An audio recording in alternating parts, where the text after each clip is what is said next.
This is Livy, Book 9, where he talks about Alexander the Great.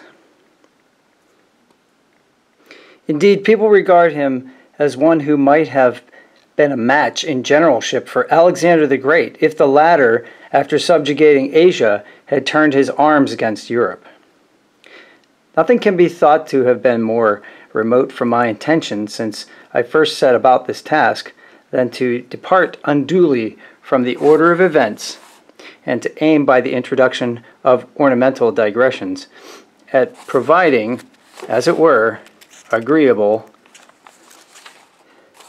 bypaths for the reader and mental relaxation for myself. Nevertheless, the mention of so great a prince and captain evokes certain thoughts which I have often silently pondered in my mind, and disposes me to inquire how the Roman state would have fared in a war with Alexander. It appears that in war, the factors of chief importance are the numbers and valor of the soldiers, the abilities of the commanders, and fortune, which, powerful in all the affairs of men, is especially so in war. These factors, whether viewed separately or conjointly, afford a ready assurance that even as against other princes and nations, so also against this one, the might of Rome would have proved invincible. First of all, to begin by comparing commanders, I do not deny that Alexander was a remarkable general.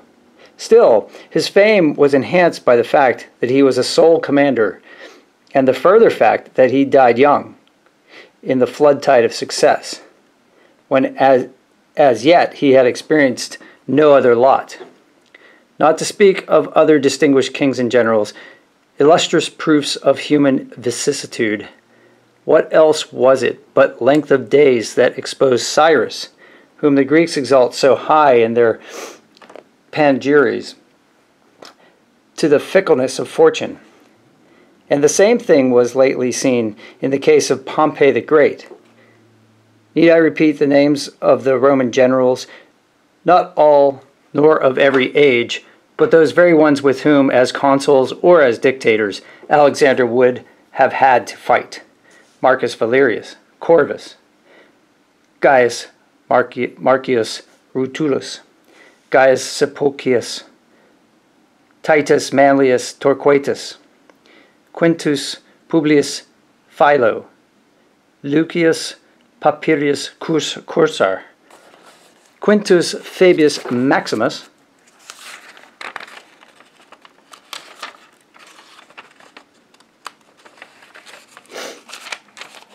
the two Decii, Lucius Voluminus, Manius Curius.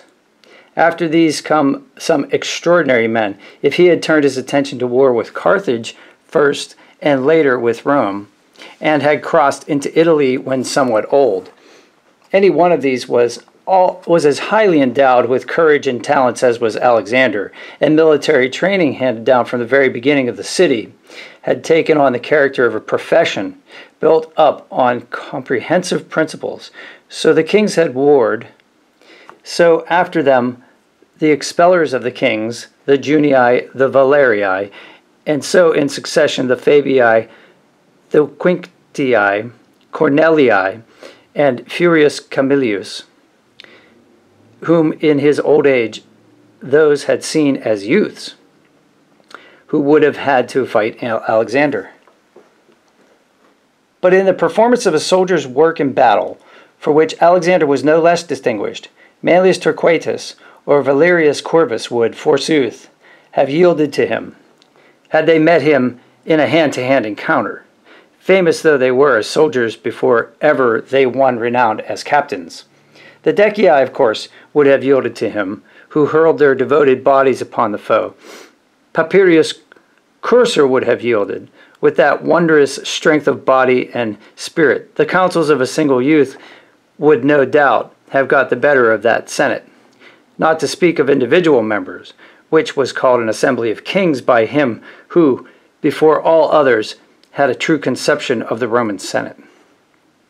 And I suppose there was the danger that Alexander would display more skill than any of these whom I have named, in selecting a place for a camp, in organizing his service of supply, in guarding against ambuscades, in choosing a time for battle, in marshaling his troops, in providing strong reserves. He would have said it was no Darius whom he had to deal with, trailing women and eunuchs after him, and weighed down with the gold and purple trappings of his station. Him he found a booty rather than an enemy, and conquered without bloodshed, merely by daring to despise vain shows. Far different from India, through which he progressed, at the head of a rout of drunken revelers, would Italy have appeared to him, as he gazed on the passes of Apulia and Lucanian mountains, and the still fresh traces of that family disaster wherein his uncle King Alexander of Epirus had lost his life.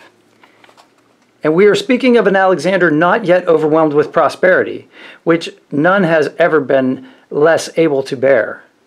For viewing him in the light of his new fortune, and of the new character, if I may use the expression, which he had assumed as conqueror, he would evidently have come to Italy more like Darius than like Alexander, at the head of an army that had forgotten Macedonia and was already adopting the degenerate customs of the Persians. I am loath in writing of so great a prince to remind the reader of the ostentatious alteration in his dress, and of his desire that men should prostrate themselves in adulation, a thing which even conquered Macedonians would have found oppressive, much more than those that had been victorious, of his cruel punishments, and the murder of his friends as they drank and feasted, of the boastful lie about his origin. What if his love of wine had every day grown stronger, and his truculent and fiery anger? I mention only things which historians regard as certain. Can we deem such vices to be no detraction from a general's good qualities? But there was forsooth the danger, as the silliest of the Greeks, who exalt the reputation even of the Parthians against the Romans, are fond of alleging that the Roman people would have been unable to withstand the majesty of Alexander's name, though I think that they had not so much as heard of him, and that out of all the Roman nobles, not one would have dared lift up his voice against him, although in Athens, a city crushed by the arms of Macedonia, at the very moment when men had before their eyes the reeking ruins of the neighboring Thebes, they dared inveigh against him freely, as witnessed the records of his speeches. However imposing the greatness of the man may appear to us, still this greatness will be that of one man only, and the fruits of little more than 10 years of success. Those who magnify it for this reason, that the Roman people, albeit never in any war, have yet suffered defeat in a number of battles, whereas Alexander's fortune was never aught but prosperous in any battle, fail to perceive that they are comparing the achievements of a man, and a young man too, with those of a people that was now in its 400th year of warfare. Should it occasion us surprise if, seeing upon the one side are counted more generations than are years upon the other, fortune should have varied more in that long time than in a life of 13 years. Why not compare a man's fortune with a man's, and a general's with a general's? How many Roman generals could I name who never suffered a reverse in battle? In our annals and lists of magistrates, you may run through pages of consuls and dictators of whom it never on any day repented the Roman people, whether of their generalship or fortune. And what makes them more wonderful than Alexander or any king is this: some were dictators of 10 or 20 years, and none held the consulship above the year. Their levies were obstructed by the tribune of the plebs. They were late in going to war, and were called back early to conduct elections. In the midst of their undertakings, the year rolled round. Now the frowardness of a colleague occasioned them losses or difficulties. They succeeded to affairs which others had mismanaged. They received an army of raw recruits, or one badly disciplined.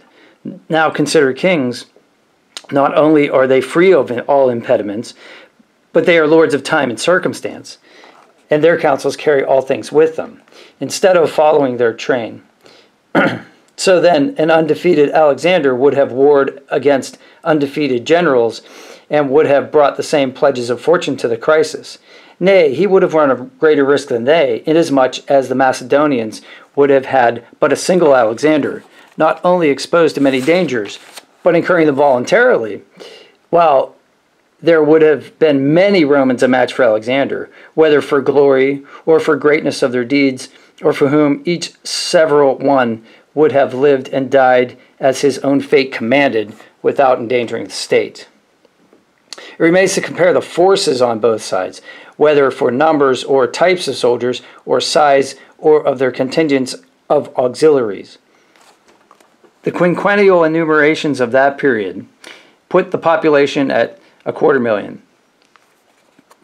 And so, at the time, when all the Latin allies were in revolt, it was the custom to enroll 10 legions by a levy which was virtually limited to the city.